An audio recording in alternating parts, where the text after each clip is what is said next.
Hello students, this is Professor Valerie Pell at Wilbur Wright College. In this video, we're going to be going over topic sentence outlines. As an overview of this presentation, we will first review explicit theses. We'll then discuss the basic topic sentence outline. After that, we will talk about the revised topic sentence outline. And the last thing we'll look at is the counter-argument variation to this kind of an outline.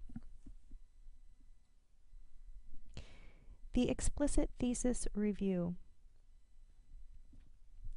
So one of the things that I ask in pretty much all of my composition classes is that students write an explicit thesis. An explicit thesis begins with your topic. So your topic should be who or what your paper is about, and it should be the grammatical subject of the thesis, okay? Following your topic should be your claim. And your claim should be what you're saying about your topic. And it will be the grammatical main verb of your thesis. And finally, your reasons. Your reasons are your support for that pair of your topic and claim. So you think of your topic and claim as an essential pair of your thesis. And the reasons will often be in a dependent because clause or some other type of dependent clause or list. So one of the examples I give in my classes is this example of Cookie Monster. Okay, and you'll see this in your materials for class and throughout this video. Now, this thesis is just meant to give you a good picture of what I'm talking about when I say an explicit thesis, and I would expect the thinking behind your thesis to be a little bit stronger than this. But you'll see my point. I think it works to illustrate these concepts. Okay, so in this example, we're going to say Cookie Monster is the topic. And we're going to say that he's not a good role model. That's our claim, that he's not a good role model. And then we're going to have three reasons, okay? The reasons are going to be about his grammar, his diet, and his manners, okay?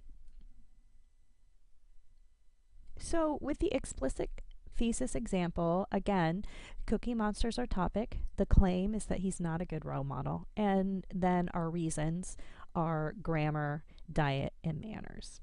Okay, so visually this is what you can think of in chunks of your thesis. So then when you actually write out your thesis, it's more like this.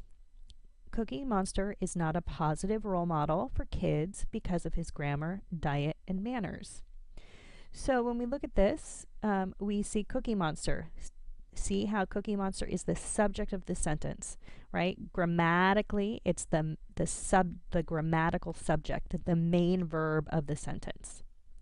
And then when we get to the claim contains the verb. It should always begin with the verb, okay?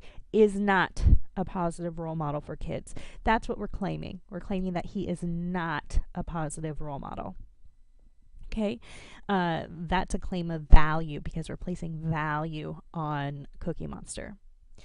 And then we have three reasons. Okay, you notice this because statement is where our reasons begin. And our first reason is grammar, our second reason is diet, and our third reason is manners. So when we put the topic, the claim, and the reasons together, that makes an explicit thesis. And an explicit thesis, you actually spell out each of these parts in clear, concise terms. That's what makes it explicit. It explains the primary areas of your thesis, which will then become the primary areas of your essay or paper. So why should you write an explicit thesis? And maybe more importantly, why am I such a stickler for this? Well, first of all, there's a lot of power in grammar. When you put your topic as the grammatical subject of your thesis, it focuses your paper and the direction of your entire paper on that subject or topic.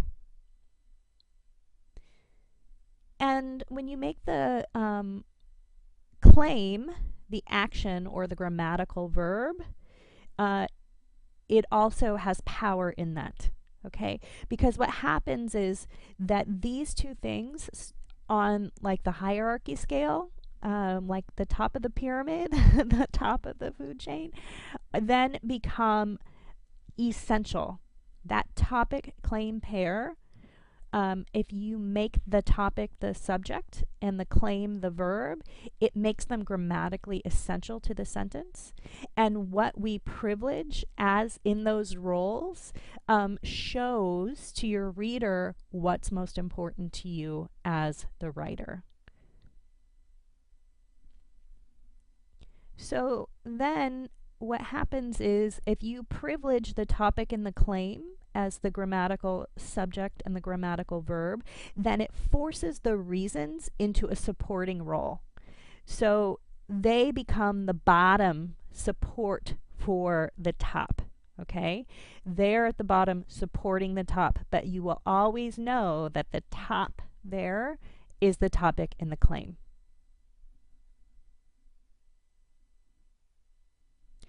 So another reason to write an explicit thesis is because it creates a map of your entire paper. If you write an explicit thesis, you've already created a map for where your paper is going to go. Essentially, you have created an outline in that map. Okay, think of if you have an explicit thesis, you have your entire paper, or at least the direction. It's kind of like thinking about a seed, right? A seed in it contains an entire plant, right? Everything is in it to become a plant. And if you're a gardener, then all you need to do is add water and do these things to help it grow, right? But first you need that seed, and that's why I ask for you to have this explicit thesis. Okay? In it, it inherently has the potential for your entire paper without you having to come up with it all at once. And think of it this way. If you think of it as a map, remember that if you have a map, it's easier to get where you want to go. So it gives you that plan of how to get the topic, sentence, outlines. So the basic topic, sentence, outline is very similar to your thesis. Okay? And it's one of the simplest outline types. Basic topic, sentence, outline. So the basic topic, sentence, outline is one of the simplest types of outline. It really, all it does is it contains your thesis and your topic sentences. That's it. And it's really useful because it's a map of the essay. So here's an example of a basic topic sentence outline. All right, so we've already seen this thesis. Cookie Monster is not a positive role model for kids because of his grammar, his diet, and his manners. Okay, we see our topic as the grammatical subject. We see the claim as the verb of the sentence, and then we have our three reasons in a dependent clause, in that because clause. Okay. So then our first topic sentence would just restate that topic, that claim, and the first reason. So then it's Cookie Monster is not a positive role model for kids because of his grammar. And so then topic sentence 2 would essentially say the same thing. but now with diet as the reason. So we have Cookie Monster is not a positive role model for kids because of his diet. So I wonder if you can guess what topic sentence 3 is going to look like. You've got it. It's going to be Cookie Monster is not a positive role model for kids because of his manners. Okay, so you see how what's happened here is we've just given that reason, each reason in its own topic sentence, and we've restated the topic in the claim and the corresponding reason. That's the most basic topic sentence outline. It's just that, thesis and your 3 topic sentences. So a word of caution. I think from this point on, many students might start jumping to want to fill in the support for those topic sentences, right? They'll move from those topic sentences that they just wrote to adding in supporting details. Now, in the outline process, you will do that, okay? You will do that, but you're not going to do that with just the topic sentence outline, okay?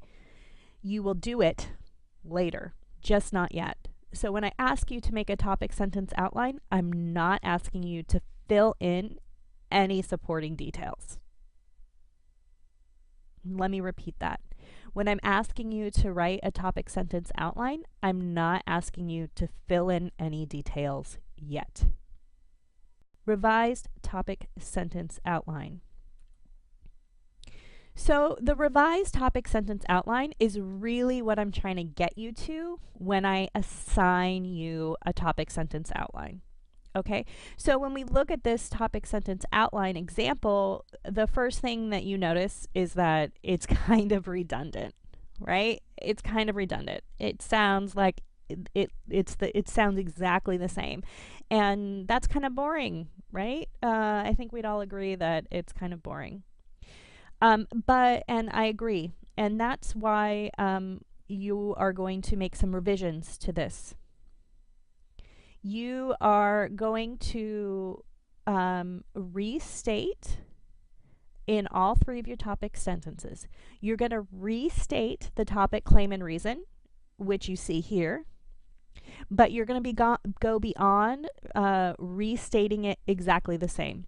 Okay, you still need all of those parts, the topic, the claim, and the reason, but you are going to reword all 3 of those topic sentences to avoid redundancy.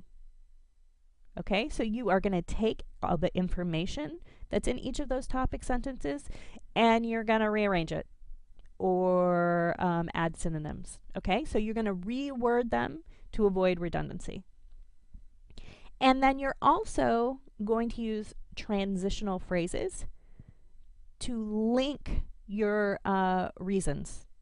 So in not the first one, but in topic sentences 2 and 3, you're going to use transitional phrases to link back to your previous reasons. Okay, so that's conceptually what we're going to do. So let me show you how. Revise to avoid redundancy. So I have some tips for you in terms of avoiding redundancy in your topic sentences. The first is that you can rework the syntax, and that means mix up the sentence structure.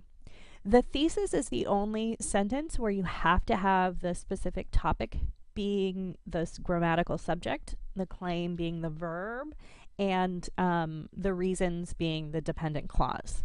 That's the only sentence in your paper that must follow that. So I want you to rework that syntax to flip things around so it doesn't sound exactly like your thesis. Another tip is to use synonyms. So, you know, a word like good could be positive, could be important, right? You can get out your thesaurus and start thinking about other ways to say similar words. Now that doesn't mean just randomly pick something in your thesaurus to use, but you'll see what I mean. You have to think about how you can switch around some of the words and use similar words. And then another thing for your topic sentences is that you can be more specific in them, because in your thesis you are trying to have it be a strong, powerful sentence, and you don't want it to go on for too long. So sometimes with your topic sentences, you can give more information about your reason or something like that. So what does this look like? So if we have this redundant topic sentence, Cookie Monster is not a positive role model for kids because of his grammar, we can rework that to avoid redundancy by reworking the syntax, using synonyms, and being more specific. So because of his non-standard grammar, Cookie Monster fails at being an appropriate role model for children. So first you notice that I've taken the reason and I've moved it to the beginning of the sentence. Okay, so we still got the reason there. Then we, Cookie Monster, it's kind of hard to find a synonym for Cookie Monster because it's so specific. So he's still there. And then we have the claim. Fails at being an appropriate role model for children. So you'll notice that we've reworked the syntax, we flipped it around, and then we've used some synonyms. Okay, so kids has become children. Is not a positive role model, has been changed to fails at being an appropriate role model, right? So we've moved from is to fails. Then we've also been a little bit more specific. Okay, so in the original, it just says his grammar, right? But here we have said non-standard grammar. So we've added that qualifier, that adjective, to describe grammar. What kind of grammar? So we've reworked the syntax, we've used synonyms, and we've been more specific when we've revised it. Link to previous reasons. So I've given you a handout, or given you access to this handout, transitional phrases between paragraphs. And what you can use this for, there's some examples there, but you will use this because for your topic sentence number 2 and topic sentence number 3, you need to link those to your previous reasons. This helps signal to your reader that you're moving on to the next reason. And it also helps you link your ideas together. So let's look back at our reasons. Okay, our reasons were grammar, diet, and manners. So when we revise this to link to previous reasons, you'll see it evidence in this example. Not only is Cookie Monster a bad role model for kids because of his grammar, but also he is a poor role model due to his unhealthy eating habits. Okay, so the first thing you see is that we have the not only, but also transition. So you notice in that first clause there, we are referencing the first reason of support, the first topic sentence and following paragraphs or paragraph. Okay, so we're saying not only is Cookie Monster a poor model because of grammar, see how that's there, we're linking to behind us, but then we're also adding on the but also and giving the next reason about his unhealthy eating habits. So you see, because this is the second topic sentence, we are linking back to grammar and then moving on to number 2, the eating habits or diet.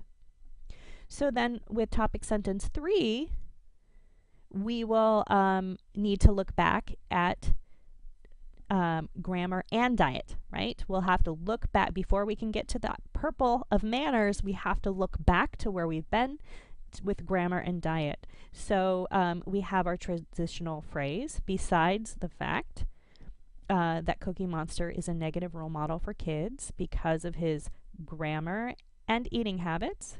See how I've done that? I've linked back. Then the sentence continues. He continues to be a poor role model for kids because of his lack of manners. Okay? And I've been more specific there, right? What kind of manners? His lack of manners. So you see here what's happening is we are linking back to each of the ideas where we've been. So the revised topic sentence outline then will restate the topic, claim, and reason for each of the topic sentences. Okay, we've done that in our examples. Then we will reword all 3 topic sentences to avoid redundancy, so they don't sound exactly like the thesis. They sound similar. They help remind us that we're moving on, but they don't sound exactly the same. And then the topic sentence number 2 and topic sentence number 3 link back to the previous reasons. They use transitional phrases to link back to the original or previous reasons. Okay, so those are the things that we want to do when we have a revised topic sentence outline. Counter-argument variation. So for some students, I may ask you to do a variation of this topic sentence outline that includes a counter-argument. So the first thing that you need to do for that is to add counter-argument before the thesis. Now you might write that as its own complete sentence, or you might just add it in like this as a dependent clause before your thesis. So it might read something like this. Although some believe he's a positive role model, Cookie Monster is a negative role model for kids because of his poor grammar, eating habits, and manners. So you notice that that counter-argument is exactly in exact opposition. The main idea is that he is a negative role model, and the opposite of negative is positive. Okay, so you could state that, like I said, either in a complete sentence, its own sentence, where somebody's, you say, some people believe he's not a positive role model, period. And then give your thesis. Or you can do it in, like this example. The next thing that you need to do for the counter-argument variation is to add counter-argument between topic sentence 2 and 3. So you'd essentially just move your topic sentence 3 down. So then you can put your counter-argument in that between. Rhetorically, it goes between your second thesis point, your second topic sentence or section, and your third point. And then when you do write your counter-argument topic sentence, you want to make sure that you use a concession phrase for that counter-argument. So you would add it in here and label it and begin it with a concession phrase like this. To be fair, that's the concession phrase, to be fair. Others argue that Cookie Monster is a positive role model for kids because he shows positive social skills. Okay, so you see adding that counter argument is not doesn't break the bank in terms of how to put this together. Okay, it just adds another point and something right before your thesis. Okay, well, thank you so much for watching this presentation. If you do have any questions, feel free to email me at vpell@ccc.edu. I hope you have a